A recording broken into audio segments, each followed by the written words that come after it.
Saya ingin mulai dengan satu pertanyaan sederhana. Kalau saya bertanya, siapa kamu? Apa jawaban pertama yang muncul di pikiran kamu? Nama, jurusan, pekerjaan, atau mungkin tanpa sadar kamu akan berpikir, aku adalah seorang yang gampang menyerah, aku bukan orang yang percaya diri, aku bukan tipe yang bisa sukses. Sekarang beralih ke pertanyaan selanjutnya. Siapa yang pertama kali memberikan kamu nama itu? Karena hari ini kita tidak hanya berbicara tentang nama, kita berbicara bagaimana satu kata dapat mengubah seluruh hidup kita. Perkenalkan, nama saya Brenda Vernika.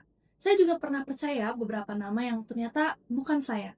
Nama seperti saya tidak cukup baik, saya ragu pada diri saya sendiri, dan saya tidak yakin dengan diri saya sendiri. Mungkin sebagian kalian juga pernah merasakan hal yang sama. Saya tidak untuk memberitahu siapa kalian sebenarnya, tetapi saya ingin mengajak kalian untuk mempertanyakan kembali apa nama yang kalian terapkan pada diri kalian dan sejak kapan kalian menyebutnya. Semua lahir tanpa label. Tidak ada bayi yang lahir lalu berkata, aku gagal, aku tidak cukup baik, aku tidak berbakat. Tetapi seiring berjalannya waktu, kita mulai diberi label. Dari orang tua, guru, teman, bahkan dari pengalaman kecil yang kita lalui setiap harinya. Dan perlahan, label itu berubah menjadi identitas dalam diri kita. Dalam psikologi, ini disebut dengan self-identity. Identitas diri kita. Bukan tentang siapa yang kita sebenarnya, tetapi tentang siapa yang kita yakini sebagai diri kita. Dan yang menarik, otak kita tidak terlalu peduli apakah itu benar atau tidak. Yang penting, itu sering kita ulang setiap harinya. Dan seorang anak kecil yang suka menggambar, suatu hari ketika dia menunjukkan gambarnya, lalu seorang berkata, gambarnya tidak bagus. Hanya satu kalimat. Di hari berikutnya, dia masih mencoba. Tapi setiap gambarnya ditunjukkan, suara itu muncul lagi. Ini jelek. Beberapa waktu kemudian, seiring berjalannya waktu, dia akan mulai jarang menggambar. Hingga suatu saat, dia akan mulai berhenti. Bukan karena dia tidak bisa, tetapi karena dia mulai percaya pada nama itu. Bertahun-tahun kemudian, dia berkata, aku bukan orang yang kreatif. Padahal, itu bukan fakta. Itu hanya cerita yang terlalu sering dia dengar. Sekarang, bayangkan otak kita sebagai mesin pencari, seperti Google. Apa yang kamu ketik, maka itu yang akan muncul. Kalau kamu ketik aku tidak mampu, maka otak kamu akan mencari kegagalan, kesalahan, atau alasan untuk berhenti. Tapi ketika kamu mengetik aku bisa berkembang, maka otak kamu akan mencari peluang, solusi, atau cara untuk mencoba lagi. Di dalam dunia psikologi, ini dikenal sebagai cognitive framing. Cara kita membingkai pengalaman. Dan konsep ini juga didukung oleh salah satu penelitian seorang psikologi dari Stanford University, Carol Dweck, yang menemukan bahwa orang yang percaya bahwa kemampuan mereka bisa berkembang, mereka akan lebih berani untuk mencoba dan lebih tahan terhadap kegagalan. Dan pada akhirnya, mereka lebih berhasil. Sebaliknya, orang yang percaya bahwa kemampuan mereka itu tetap cenderung lebih cepat menyerah. Artinya, yang membedakan bukan selalu kemampuan, tapi cara kita memberi nama pada kemampuan kita. Sekarang kita hidup di era yang digital. Setiap hari kita melihat kehidupan orang lain. Kita bangun tidur, buka handphone, dan langsung melihat orang lain sudah produktif, sudah sukses, sudah terlihat lebih maju. Tanpa sadar kita mulai membandingkan. Aku tertinggal, aku kurang, aku kalah. Hal ini disebut dengan social comparison. Dan sebenarnya membandingkan itu adalah hal yang sangat manusiawi. Tapi, masalahnya kita tidak membandingkan secara adil. Kita membandingkan proses kita dengan hasil orang lain. Perjuangan kita dengan pencapaian mereka. Kita melihat hasil akhir tanpa melihat perjalanan di baliknya. Dan dari situ, perlahan muncul satu kalimat kecil di kepala kita. Aku tidak cukup baik. Awalnya mungkin hanya sesekali, tetapi ketika kalian melihat hal yang sama setiap hari, kalimat itu mulai berulang. Dan yang berbahaya bukan saat kita membandingkan, tetapi saat kita mulai memberi arti pada perbandingan itu. Aku kalah sama dengan aku tidak mau. Aku tertinggal sama dengan aku gagal. Aku berbeda sama dengan aku tidak cukup. Padahal itu bukan fakta. Itu hanya interpretasi yang kita buat sendiri. Dan tanpa sadar, interpretasi itu berubah menjadi nyata. Nama yang kita ulang setiap harinya. Nama yang akhirnya kita percaya, dan nama itu perlahan menentukan cara kita melihat diri sendiri. Jadi, pertanyaannya bukan lagi, apakah kita membandingkan diri sendiri? Karena itu pasti terjadi. Tapi, pertanyaannya adalah, apa arti yang kita berikan dari perbandingan itu? Jadi, kalau kita lihat semua ini, mungkin masalah terbesar kita bukan karena kita tidak mampu, Bukan karena kita tidak punya kesempatan atau bahkan karena kita kurang bekerja keras. Tapi karena kita terlalu lama hidup dengan nama yang salah. Nama yang mungkin berasal dari hal-hal kecil, dari satu komentar orang lain yang kita ingat bertahun-tahun. Satu kegagalan yang kita anggap sebagai definisi diri kita. Atau satu momen di mana kita merasa tidak cukup. Dan tanpa sadar, kita mengambil semua itu. Lalu kita jadikan satu kalimat. Aku memang seperti ini. Padahal yang kita alami hanyalah sebuah kejadian, bukan sebuah identitas. Tapi karena terus mengulanginya, kejadian itu terus berubah menjadi cerita. Dan cerita itu berubah menjadi sebuah keyakinan. Di dalam dunia psikologi, hal ini disebut dengan belief formation. Proses bagaimana pengalaman kecil yang bisa membentuk cara kita melihat diri kita sendiri. Dan masalahnya, kita jarang mempertanyakan keyakinan itu. Kita hanya menerimanya, seolah itu kebenaran yang mutlak. Padahal belum tentu.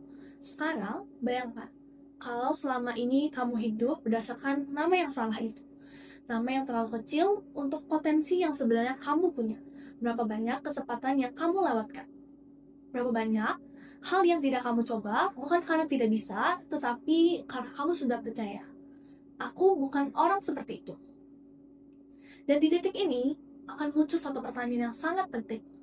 Kalau nama itu bisa terbentuk, apakah mungkin nama itu juga bisa diubah? Dan jawabannya adalah bisa. Tetapi, perubahan itu tidak dimulai dari luar. Tidak dari orang lain. Tidak dari situasi. Perubahan itu dimulai dari cara kita melihat dan menyebut diri kita sendiri. Dan disitulah self-talk kita mulai berperan. Sekarang bayangkan, kita tidak mengubah hidup kita. Kita tidak mengubah lingkungan kita tidak mengubah keadaan kita. Kita hanya mengubah cara kita berpikir dan berbicara pada diri sendiri. Dalam psikologi, ini disebut dengan self-talk. Percakapan internal yang terjadi setiap hari di dalam kepala kita. Dan menariknya, kita melakukan ini sepanjang waktu. Saat kita bangun pagi, saat melakukan kesalahan, atau mencoba sesuatu yang baru. Selalu ada suara itu. Dan suara itu akan menjadi salah satu dari dua hal. Inner critic atau inner coach. Inner critic adalah suara yang berkata, aku selalu salah, aku memang tidak bisa, aku pasti gagal. Dan suara ini tidak berteriak, tetapi dia konsisten, pelan, tapi terus-menerus.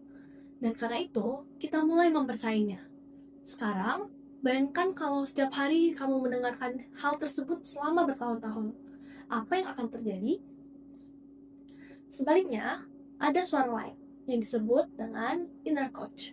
Suara yang tidak selalu membuat kita nyaman, tapi bisa membuat kita berkembang. Suara ini berkata, aku memang belum berhasil, tapi aku belajar. Aku belum bisa, tapi aku sedang berkembang. Aku gagal, tapi aku mencoba lagi. Perhatikan satu hal penting.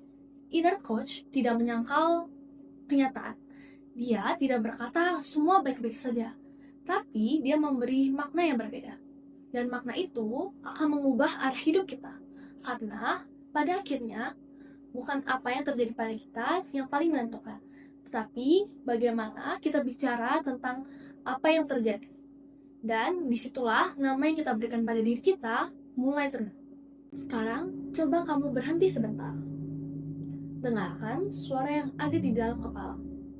Apa yang paling sering kamu katakan? Aku gagal, aku tidak cukup, atau aku tidak mampu. Sekarang perhatikan ini. Kalimat itu tidak datang dari bukti, tetapi dari pengulangan. Dalam psikologi, hal ini disebut dengan automatic thought, atau pikiran otomatis yang kita terima tanpa kita pertanyakan. Sekarang coba ubah sedikit. Setiap kali muncul aku tidak bisa, tambahkan satu kata. Benarkah? Aku tidak bisa. Benarkah? Aku tidak cukup. Benarkah? Dan disitulah kamu akan mulai mengambil kembali kendali dalam dirimu. Jadi hari ini, coba kalian ingat satu hal yang sederhana, tapi sangat penting. Nama bukan hanya sesuatu yang diberikan kepada kita. Nama adalah sesuatu yang kita ulang setiap harinya di dalam pikiran kita. Dan apa yang kita ulang akan kita percayai. Dan apa yang kita percayai akan kita jalani. Ini disebut dengan belief system, sistem kepercayaan yang diam-diam mengarahkan kita kepada keputusan kita, mengatur bagaimana kita melihat diri kita, menentukan apakah kita berani mencoba, apakah kita berani bertahan saat gagal, apakah kita percaya kita layak berhasil, dan yang menarik, belief system ini tidak selalu kita sadari. Dia terbentuk dari hal-hal kecil, kata-kata yang kita dengar, pengalaman yang kita alami, dan kalimat yang kita ulang terus-menerus tentang diri kita. Dan semuanya sering dimulai dari satu kalimat sederhana. Aku adalah. Aku adalah orang yang gagal. Aku adalah orang yang tidak percaya diri. Aku adalah orang yang tidak cukup mampu. Kalimat itu mungkin terdengar kecil, tapi ketika diulang setiap harinya, dia akan menjadi identitas. Dan ketika menjadi identitas, dia mulai mengarahkan hidup kita. Sekarang, bayangkan sebaliknya. Aku adalah orang yang belajar, aku adalah orang yang berkembang, aku adalah orang yang mencoba. Mungkin tidak sempurna, tapi cukup untuk membuka semua kemungkinan. Karena satu perubahan kecil dalam diri kita bisa membuka perubahan besar dalam hidup. Dan itulah kekuatan sebenarnya dalam sebuah nama. Terakhir, bayangkan kamu terus berkata, aku gagal, aku tidak cukup selama 5 tahun ke depan. Akan seperti apa hidupmu? Sedangkan, bayangkan sebaliknya. Aku berkembang, aku belajar, aku mampu. Mungkin tidak langsung berubah, tapi perlahan, arah hidup kita akan berubah. Karena pada akhirnya, kita tidak menjadi apa yang terjadi pada kita. Kita menjadi apa yang kita yakini tentang diri kita. Jadi, hari ini, kalau kamu harus memilih satu nama yang baru, apa itu? Pilihlah nama yang membawa kamu untuk menjadi seorang yang maju.